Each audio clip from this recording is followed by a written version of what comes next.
Anointing केवल serious लोगों के लिए है। अभिषेक केवल जो रोज के अपने संबंध के लिए सीरियस है, केवल उन लोगों के लिए अभिषेक है। हालेलुया। निरंतर यीशु के साथ रहना, निरंतर पवित्र आत्मा के साथ संगति रखनी, निरंतर पवित्र आत्मा के कंट्रोल में रहना।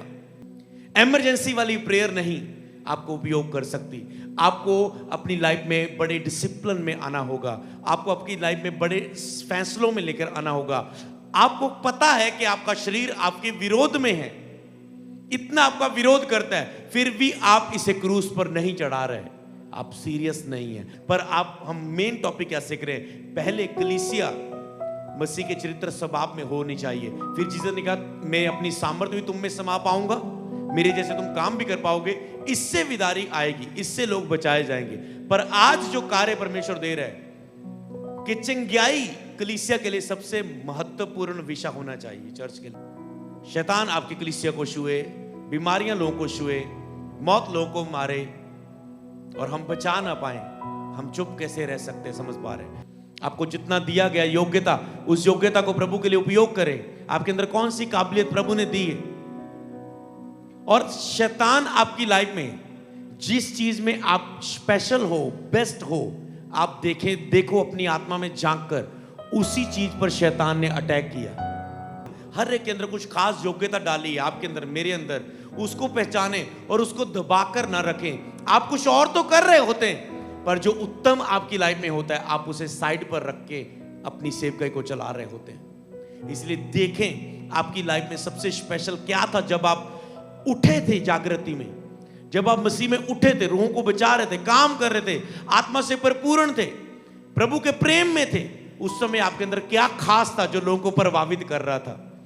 वही आपकी योग्यता थी, उसी के द्वारा आपकी बुलाहट थी। पर आज आप, शैतान ने उसी पर अटैक किया, उसमें तुम सुन्न होके बैठे हो और तुम कुछ अटरम पटरम और कर रहे हो जो तेरी बुलाहट का हिस्सा नहीं, और इसलिए तुम ग्रो नहीं कर पा रहे। इसलिए आज प्रभु फिर से जाहिर करेगा कि तुझ में वो खास योग्यता क्या है, और उसे फिर से आजाद कर रहा है वो शैतान के हाथों से।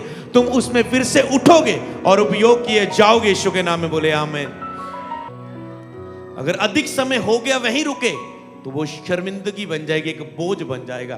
पर आज परमेश्वर क्या कहता है? अगर किसी का जो वो बोझ बन चुका है, वो शर्मिंदगी बन चुकी, परमेश्वर कहता है मैं तुझे पूर्ण स्थापित करूंगा। मैं तुझे फिर से जो हानि, जो बीते समय में एवरेज तुम्हारी कम हो चुकी है, मैं तुझे फिर से स्पीड दूंगा और बुला दूंगा उस हानि को, गति को। हालेलुया।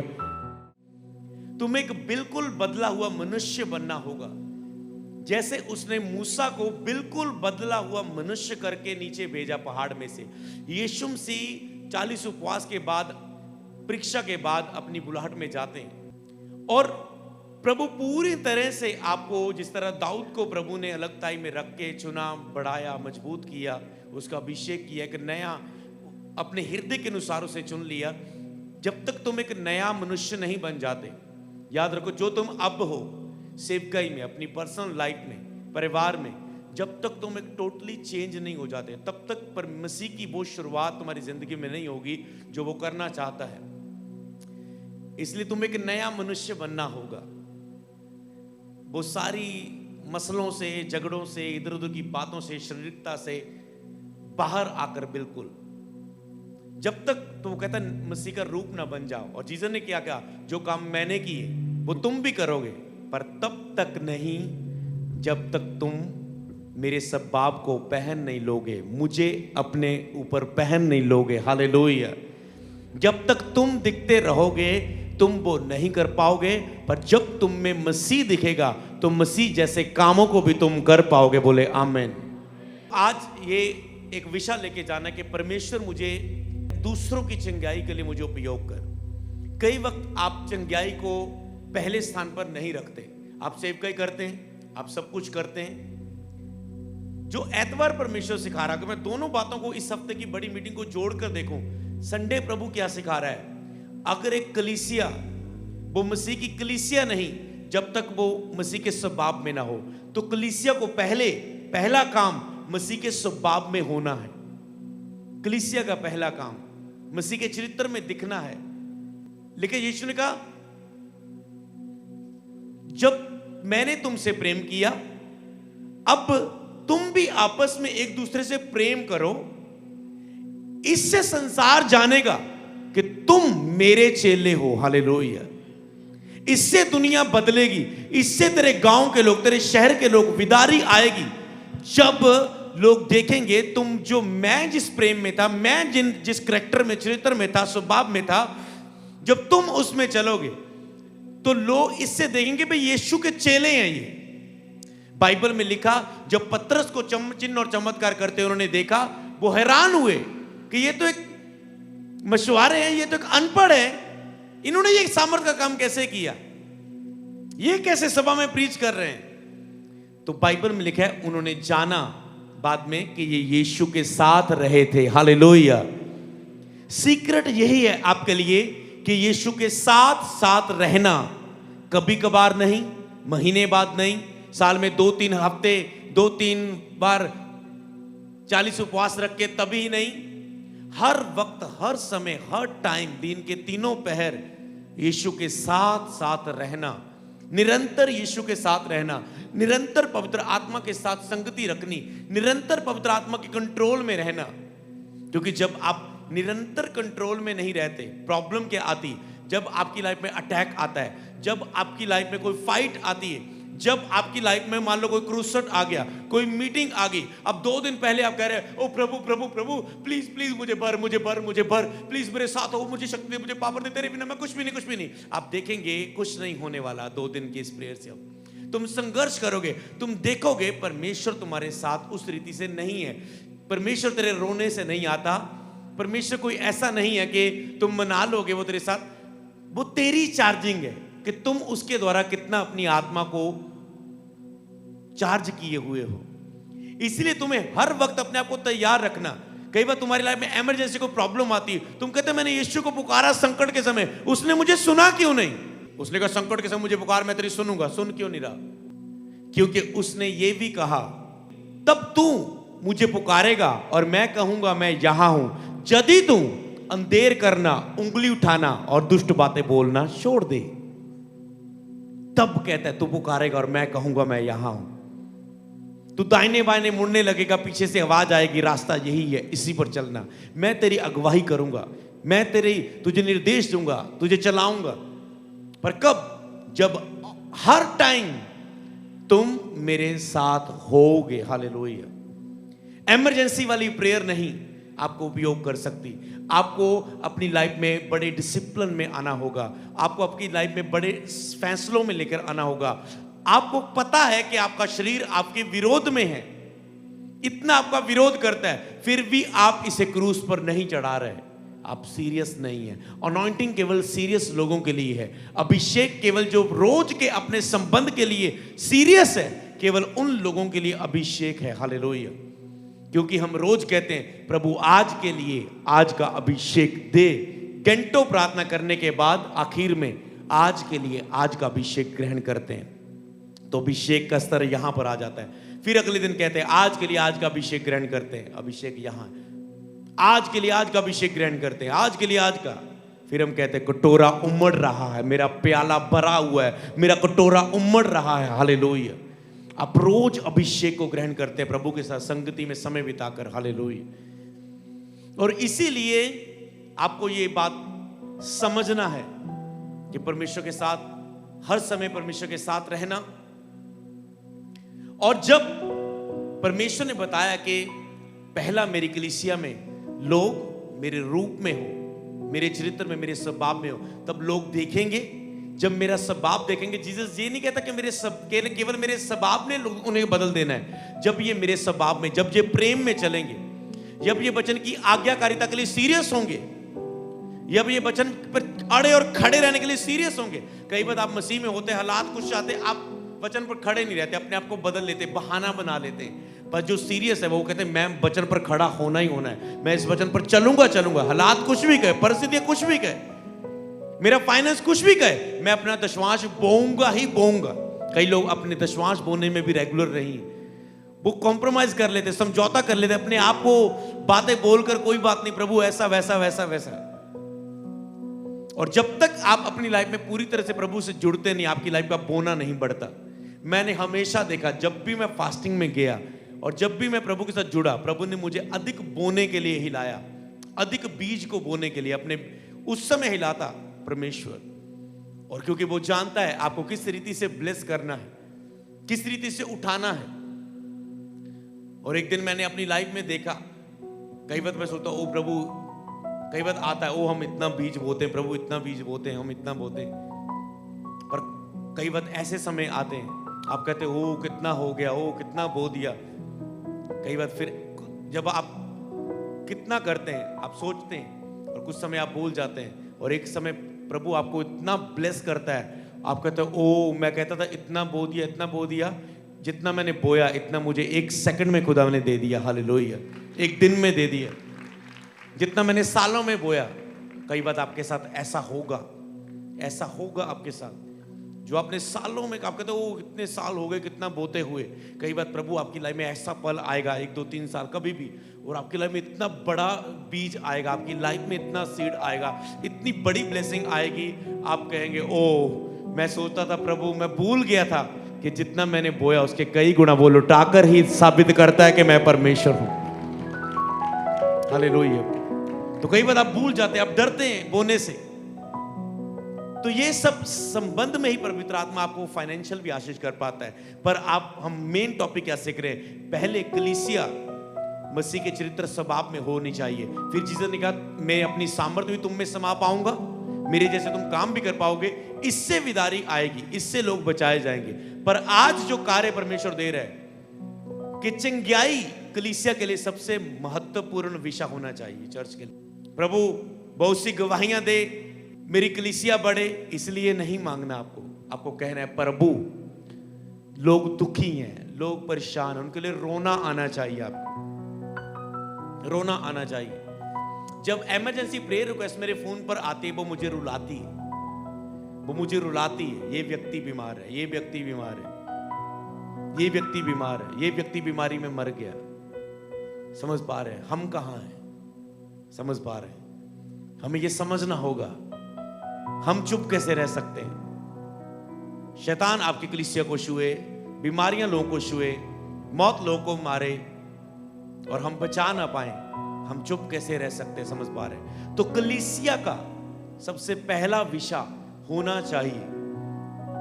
ये मेरी सोच नहीं थी कि आज मैं पहले बीमारों के लिए प्रार्थना करूं, पर देखो आपने आत्मा के अभिषेक के बाद आत्मा पहले कहता है इन्हें फ्री कर दो, ले हैंड, वो जो एंड में भी हम कर सकते थे।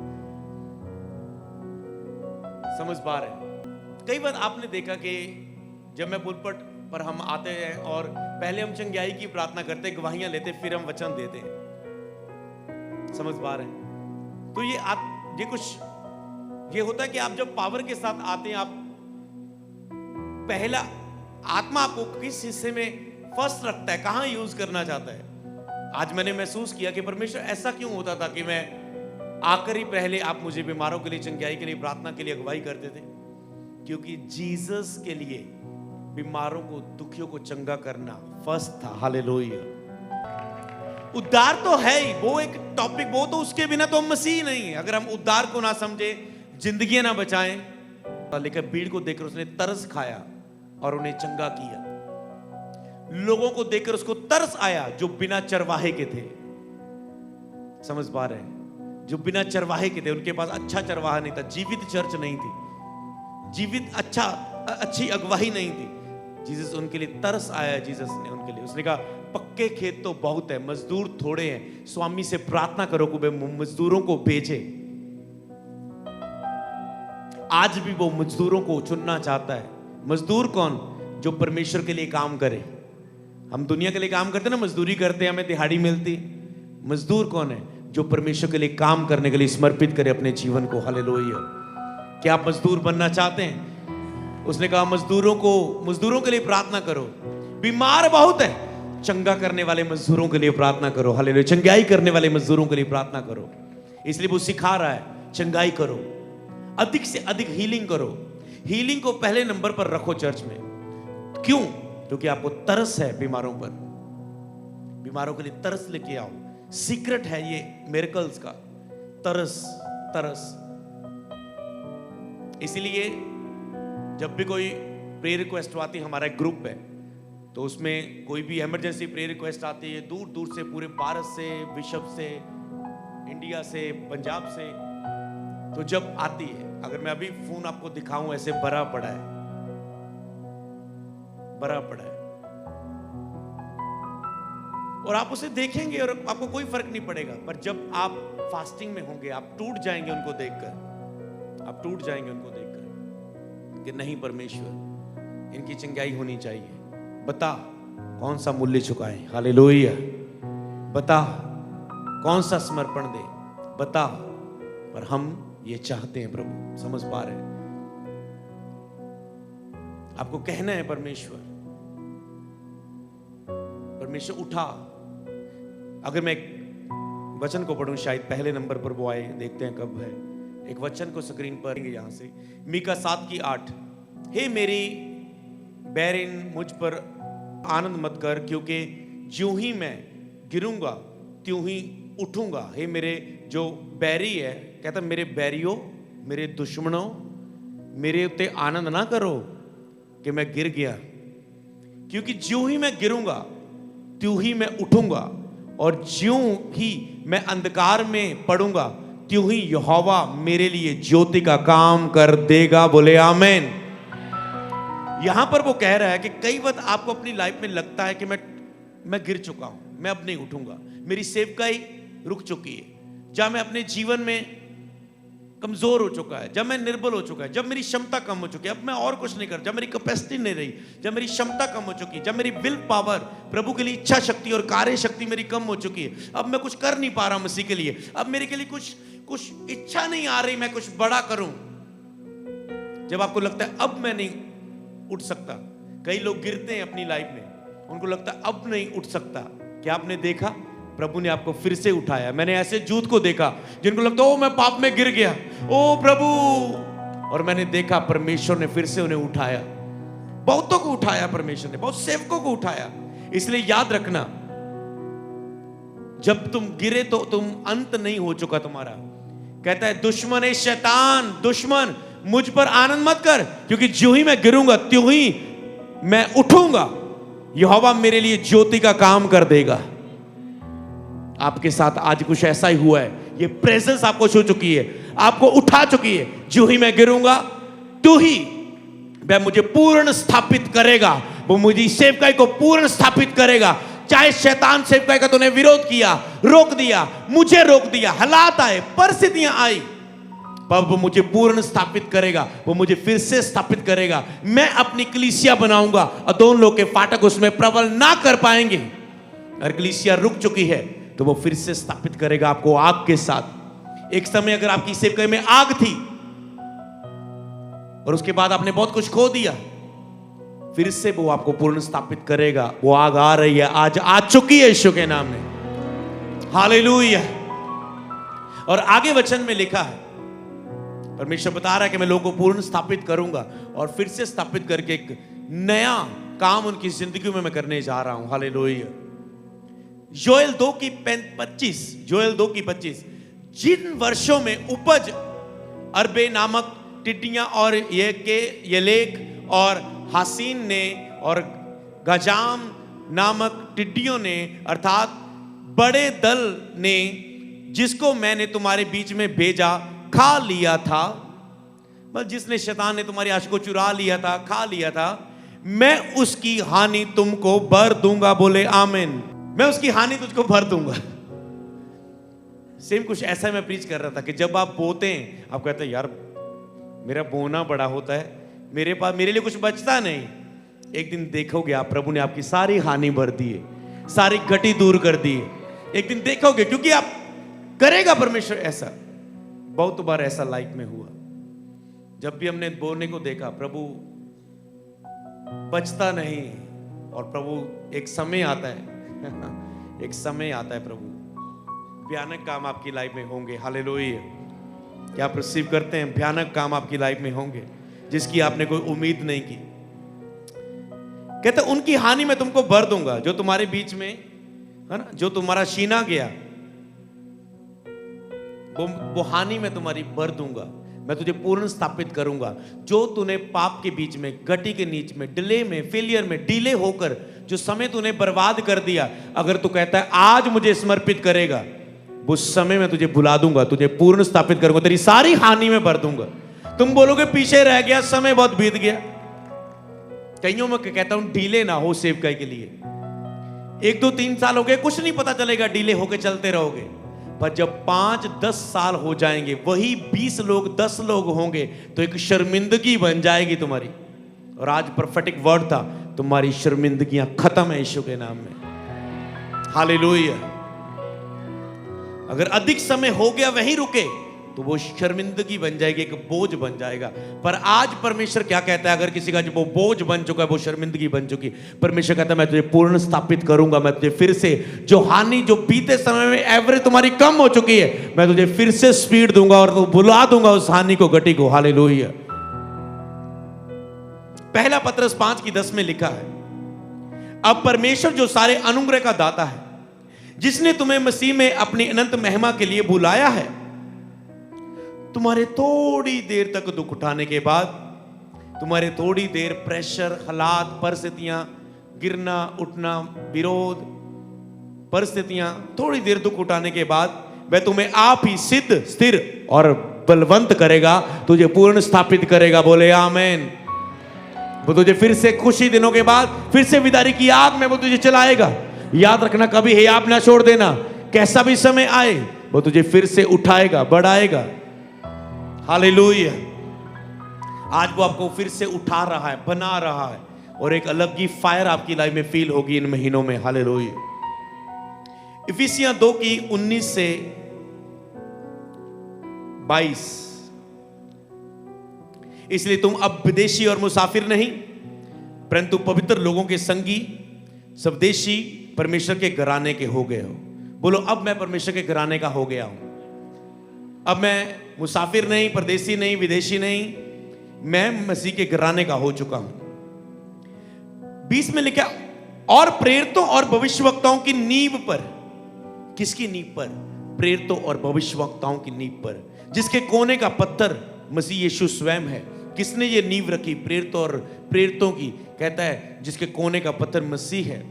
यीशु ने सेवकाई को शुरू किया और यीशु ने कहा ये मेरे अकेले का काम नहीं, 12 को चुना, 120 पर आत्मा उतारा, आज सारी दुनिया पर आत्मा वो उतारा जा रहा है और यूज कर रहा है प्रभु। हालेलुया।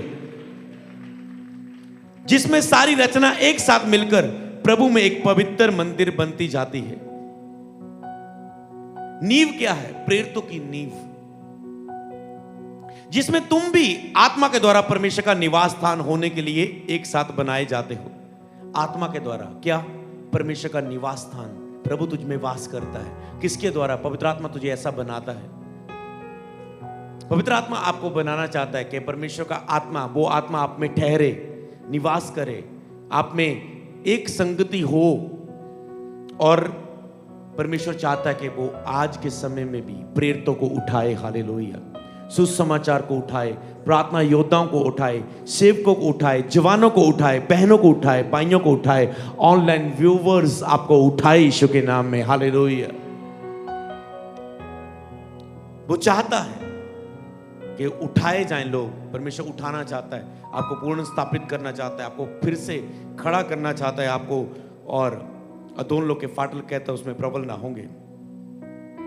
मत्ती 9:36 और 37 जो हमने पढ़ा था पहले, तब उसने भीड़ को देखा और उसको लोगों पर तरस आया, क्योंकि वह भेड़ों के समान जिसका कोई रखवाला ना था, व्याकुल और भटके हुए थे। उसे तरस आया, लोगों के लिए तरस आया, तरस आया। तब उसने अपने चेलों से कहा, पक्के खेत तो बहुत है, मजदूर थोड़े हैं, इसलिए प्रभु मजदूरों को उठाए हैं। आज वो मजदूरों को उठा रहे हैं। पक्के खेत तो बहुत है, मजदूर थोड़े हैं। आज वो चाहता है कि वो भविष्यवक्ताओं को उठाए, प्रेरितों को उठाए। अब आप देखेंगे परमेश्वर बहुत से प्रेरितों को, भविष्यवक्ताओं को, दूत को उठाएंगे। हालेलुया। हमारी प्रार्थना है इन 40 उपवास में कि परमेश्वर बहुतों प्रेरितों को, भविष्यवक्ताओं को, सुसमाचार को, प्रार्थना योद्धाओं को, अपने सेवा करने वालों को, मजदूरों को उठाए। और बाइबल में लिखा है मजदूर मजदूरी का हकदार है। जब आप प्रभु के लिए मजदूर बनेंगे, काम करने वाले बनेंगे, तो वो आपको पे भी करेगा। क्या? जो सुसमाचार सुनाता है उसकी जीविका सुसमाचार से होती है। जो मजदूर बन के उसके लिए काम करता है, क्या परमेश्वर उसका ध्यान नहीं करेगा? वो कहता है तुम मेरे कामों को कर, मैं उसके कामों को करूंगा जो मजदूरी के लिए मेरे लिए खड़ा होगा। हालेलुया, मैं उसे मजदूरी दूंगा। हालेलुया। उसने आपको कितना काम दिया है, आपका रिकॉर्ड कहां है? किसी को 1 दिया, किसी को 2, किसी को 5। 5 समझदार, 5 मूर्ख बाइबल में। उन स्टोरी को आप जानते हो। आपको जितना दिया गया उसका रिकॉर्ड पेश करे प्रभु के सामने। हालेलुया। आपको जितना दिया गया योग्यता, उस योग्यता को प्रभु के लिए उपयोग करें। आपके अंदर कौन सी काबिलियत प्रभु ने दी है। और शैतान आपकी लाइफ में जिस चीज में आप स्पेशल हो, बेस्ट हो, आप देखो अपनी आत्मा में झांक कर, उसी चीज पर शैतान ने अटैक किया। देखो, अगर आप बहुत अच्छी प्रेयर करने वाले हो आत्मा में होकर, शैतान आपकी उस प्रेयर पर अटैक करता है, आपकी प्रेयर जीरो कर देता है, ताकि वो आपको सुंदर प्रेयर आत्मा वाली करके लोगों को बचा ना सके। अगर आपके पास हीलिंग का गिफ्ट है, शैतान वहां पर अटैक करेगा। हो सकता है आप बीमार हैं और आप फेथ नहीं कर पा रहे, आप हीलिंग समझ पा रहे। इसीलिए जिस पर जो चीज है, मान लो सैमसोन के ऊपर मान लो ताकत है बीमारों को, लोगों को हराने की, तो शैतान ने वही ताकत, समझ पा रहे हैं, छीन ली। उसकी आंखें अंधी कर दी कि उसकी बालों में जो ताकत का राज था वो गलती की उसने, उसका पता चला और सैमसोन अपनी ताकत को खो गया। शाऊल के ऊपर क्या था? अकेला हजारों को मारने वाला। अब जब उसने गलती की, अब वो गोलियत से डर रहा है, उसके अंदर हियाब खत्म हो गया। वही चीज पर अटैक जिसमें वो खास था, अब वो वही नहीं कर पा रहा है। समझ पा रहे हैं? सैमसोन जिसमें खास था, उसी में अब वो नहीं कर पा रहा है कुछ। समझ पा रहे हैं? जिसमें आप स्पेशल हो, जो आपके अंदर खास चीज है, उसी पर शैतान अटैक करता है। आपकी वो सुंदरता हो सकती है, आपका वो बोलना हो सकता है। कई बार शैतान उसी हिस्से में आपको रोकने की कोशिश कर सकता है जो आपके अंदर जाके, अपने अंदर वो शैतान वहीं पर अटैक करके रखता है। जो आपकी लाइफ का जिस हिस्सा, जो चीज आपके अंदर डाली हुई है, ताकि आप उस पर काम ना कर पाए। इसलिए जो आपके अंदर खास गुण, हर एक के अंदर कुछ खास योग्यता डाली है आपके अंदर, मेरे अंदर, उसको पहचाने और उसको दबाकर ना रखें। आप कुछ और तो कर रहे होते हैं, पर जो उत्तम आपकी लाइफ में होता है, आप उसे साइड पर रख के अपनी सेवकाई को चला रहे होते हैं। इसलिए देखें आपकी लाइफ में सबसे स्पेशल क्या था जब आप उठे थे जागृति में, जब आप मसीह में उठे थे, रूहों को बचा रहे थे, काम कर रहे थे, आत्मा से परिपूर्ण थे, प्रभु के प्रेम में थे। उस समय आपके अंदर क्या खास था जो लोगों को प्रभावित कर रहा था? वही आपकी योग्यता थी, उसी के द्वारा आपकी बुलाहट थी। पर आज आप, शैतान ने उसी पर अटैक किया, उसमें तुम सुन्न होके बैठे हो और तुम कुछ अटरम पटरम और कर रहे हो जो तेरी बुलाहट का हिस्सा नहीं, और इसलिए तुम ग्रो नहीं कर पा रहे। इसलिए आज प्रभु फिर से जाहिर करेगा कि तुझ में वो खास योग्यता क्या है, और उसे फिर से आजाद कर रहा है वो शैतान के हाथों से। तुम उसमें फिर से उठोगे और उपयोग किए जाओगे। यीशु के नाम में बोले आमीन।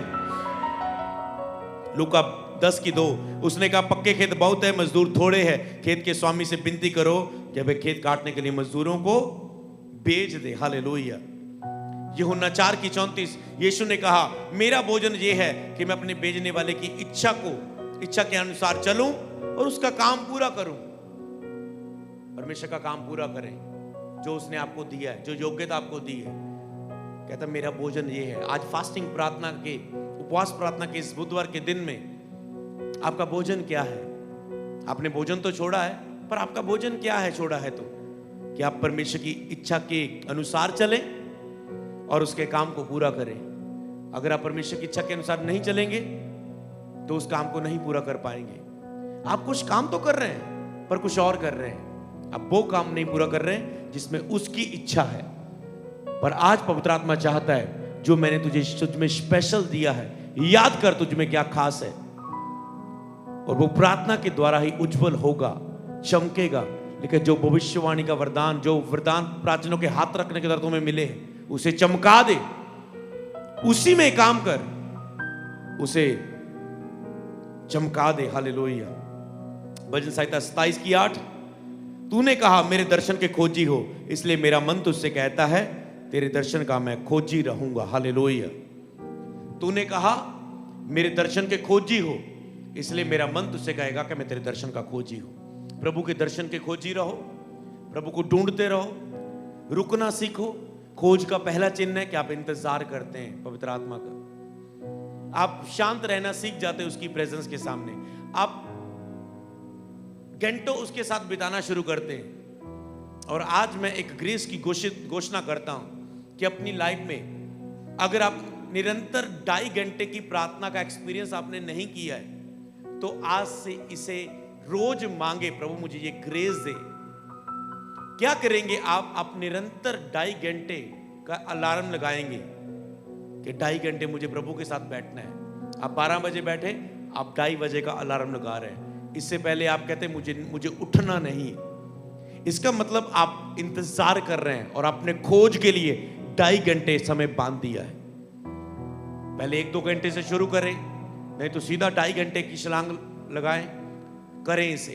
क्या होगा कि जब 2.5 घंटे में आप पहला आधा घंटा निकलेंगे, अगर आपने निरंतर प्रार्थना का आपका जीवन नहीं है तो उनके लिए है ये।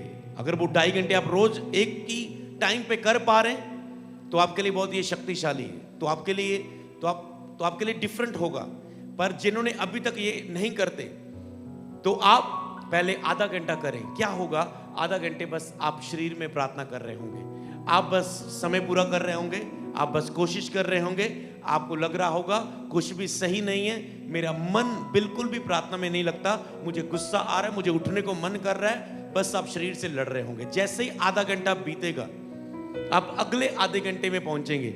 आप देखेंगे जो आपका विरोध हो रहा था, शरीर का, मन नहीं था, आप देखें वो खत्म हो चुका है। अब अगले घंटे में आप प्रार्थना तो कर रहे हैं 1 घंटे तक, पर आप आत्मा में प्रार्थना नहीं कर रहे। अब आप बस सिंपल आप प्रार्थना कर रहे हैं, आप बढ़ रहे हैं। आपको पता है कि मैं उस विरोध से बाहर आ चुका हूं, अब मुझे आगे बढ़ना है।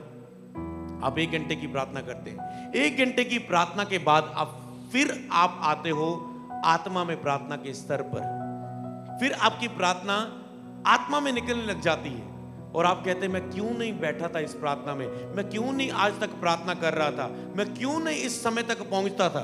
और आत्मा आपको लीड करना शुरू करता है, गाइड करना शुरू करता है। आत्मा के द्वारा, नए विषयों के द्वारा, नए तरीकों के द्वारा आपकी प्रार्थना होने लगती है और आपकी लाइफ का संदेश वहीं से उत्पन्न होता है जब आप आत्मा में प्रार्थना करते हैं।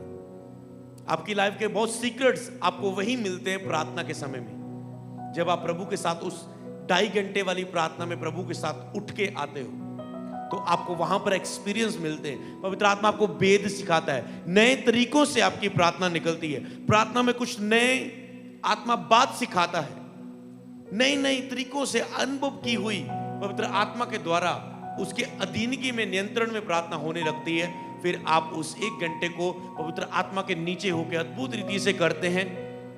आप देखते हैं कि कुछ अद्भुत होने लगा है। हालेलुया। और फिर लास्ट जब आधा घंटा आता है फिर आप शांत होते हैं। जो आपने उस 1 घंटे में, दूसरे घंटे में जो आपने रिसीव किया होता है प्रभु के साथ, कुछ नई बातों को, कुछ नई आवाज को, कुछ सीक्रेट को, कुछ संदेश को, कुछ अगुवाई को, कुछ डिसीजंस को जो आत्मा ने कहा होता है, फिर आधे घंटे में आप उसे लिखते हैं, आप मनन करते हैं, प्रभु के साथ शांत होकर बैठते हैं और उसकी गहरी संगति और सहभागिता में उसके साथ एक होते, शांत होते, उस अनुभवों को जो आपको प्रार्थना में होते लिखते हैं। आपकी 2.5 घंटे की प्रार्थना का लक्ष्य क्या होता है कि उस आधे घंटे में जो आपको 2 घंटों में मिला उसे लिखना, उसे प्राप्त करके नोट कर लेना। हालेलुया। ये अगर आप डेली रूटीन का हिस्सा बना लें, आप देखना प्रभु आपको ऐसा उठाएगा आपने सोचा भी नहीं होगा। आप जिसके काबिल भी नहीं होंगे, प्रभु वहां आपको यूज करेगा। हालेलुया। आप कहेंगे मैं योग्य नहीं था इसके, पर प्रभु ने मुझे इसके योग्य बना दिया।